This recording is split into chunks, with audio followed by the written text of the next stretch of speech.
ఇప్పుడు పప్పు అన్నాము అండ్ పప్పు చారు చేసుకుంటున్నా. ఫస్ట్ కొంచెం నెయ్యి వేసుకోవాలి అండ్ దాని తర్వాత మనకి ఈ బగారా సామాన్ ఉంటాయి కదా అవి వేసుకోవాలి. ఇట్లా పొడుగు పొడుగు ఉంటాయి అవి వేసుకున్నాం మేము.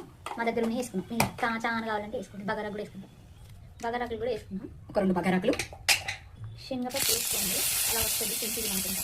భయపడతాను. ఫోన్ మాత్రం దూరం ఎక్కువ నాకు సంబంధం లేదు. ఓకే పప్పు వేస్తాం. ఫస్ట్ కొంచెం కలుపుకుందాం. అంటుకోకుండా ఇప్పుడు కొంచెం కందిపప్పు వేసుకోండి. టేస్ట్ కోసం వేసుకోవాలి.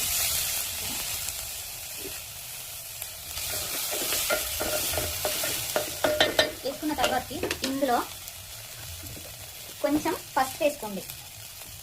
కొంచెం పసుపు ఇక్కడ మళ్ళీ ఎక్కువ వేసుకుంటే అన్నం పసుపు వాసన వస్తుంది, తినాలనిపించదు. సో కొంచెం పప్పు వేసుకోండి. ఇప్పుడు నేను 2 గ్లాసెస్ రైస్ తీసుకుంటున్నా. 2 గ్లాస్ రైస్ తీసుకున్నా. సో 4 గ్లాస్ ఆఫ్ వాటర్ తీసుకుంటా. మేము 2 గ్లాస్ రైస్ తీసుకున్నాము. సో నేను 4 గ్లాస్ ఆఫ్ వాటర్ తీసుకుంటున్నా. ఓకేనా, బికాస్ అన్నం అందులో ఉడకాలి కాబట్టి. సో 2 పోసా, ఇది 4 అండ్ ఇంకా 2. ఓకే, సో ఇప్పుడు ఈ వాటర్ ఉడకాలి కొంచెం. మీన్వైల్ నేను వేరే స్టవ్లో పప్పు ఉడకబెట్టుకుంటున్నా. సో ఈ పప్పు వేసుకుంటున్నా. పప్పు వేసి ఇందులో వాటర్ వేస్తున్నా. ఆల్రెడీ కడిగే పెట్టిన పప్పు, మళ్ళీ కలర్ ఏంటి వాటర్ కలర్ అలా ఉన్నాయండి. ఓకేనా, పప్పు వేసా. ఓకే, సో ఈ పప్పు వాటర్కి ఈ పప్పు ఉడుకుతుంది. మీన్వైల్ ఈ ఇందులో వేసిన శనగపప్పు కూడా ఉడుకుతుంది. సో మనకి అన్నంలోకి బాగుంటుంది కందిపప్పు శనగపప్పు. అండ్ ఇది కందిపప్పు చారు. సరేనా, మళ్ళీ ఇది ఉడికాక మళ్ళీ కదా వాటర్ ఇలా మరుగుతున్నప్పుడు మనం కొంచెం సాల్ట్ వేసుకోవాలి. పప్పు ఉడికింది కాబట్టి దీంట్లో మనం ఏం చేస్తున్నాం, రైస్ ఉంది కదా, మనం ఆల్రెడీ ఒక 5-10 మినిట్స్లో నానబెట్టుకోండి. బ్యాచిలర్స్ కాబట్టి మనం ఎక్కువగా పెట్టుకోం కదా. సో ఇప్పుడు రైస్ వేసుకోండి.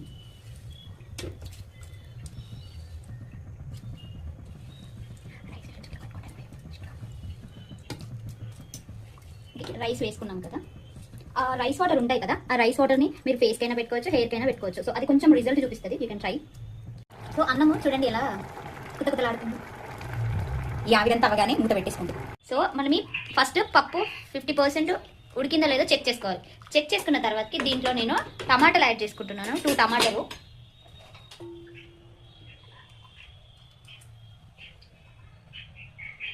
సో సేమ్ అలానే 2-3 ఎల్లిపాయలు యాడ్ చేసుకుంటున్నా ఫర్ టేస్ట్. పోపులో కూడా వేసుకోవాలి, బాగుంటాయి. బట్ ఇందులో కూడా వేసుకుంటే కొంచెం టేస్ట్ ఉంటుంది. మనము ఇందాక పెట్టుకున్న రైస్ చూద్దాం అయిందో లేదో. సో చూడండి, ఆల్మోస్ట్ రైస్ అయింది. సో ఈ కొంచెం వాటర్ టెక్స్చర్ ఉంది కదా, అది ఆవిరితో అందులో యాడ్ అయిపోతుంది. సో మనం అన్నమైంది కాబట్టి we have to switch off the gas. So అంతే, ఇది పప్పు అన్నం రెడీ అయిపోయింది. So no we are going to పప్పు చారు. అది మరుగుతుంది. ఇప్పుడు రైస్ ఆఫ్ చేస్తున్నా. పప్పు 90% ఉడికింది కదా. సో మనం ఏం చేయాలంటే గరిటెతో దీన్ని ఇలా స్మాష్ చేసుకుంటే పప్పు ఏంటంటే కొంచెం చిక్కగా వస్తుంది. సో కొంచెం టేస్ట్ బాగుంటుంది. సో మీకు పల్చా కావాలంటే కొన్ని వాటర్ యాడ్ చేసుకోవచ్చు. సో నేను యాజ్ ఆఫ్ నౌ ఇలా చేస్తున్నా. ఆఫ్టర్వర్స్ వాటర్ యాడ్ చేస్తా. సో పప్పు ఉడికింది, దీన్ని పోపు వేసుకోవాలి కాబట్టి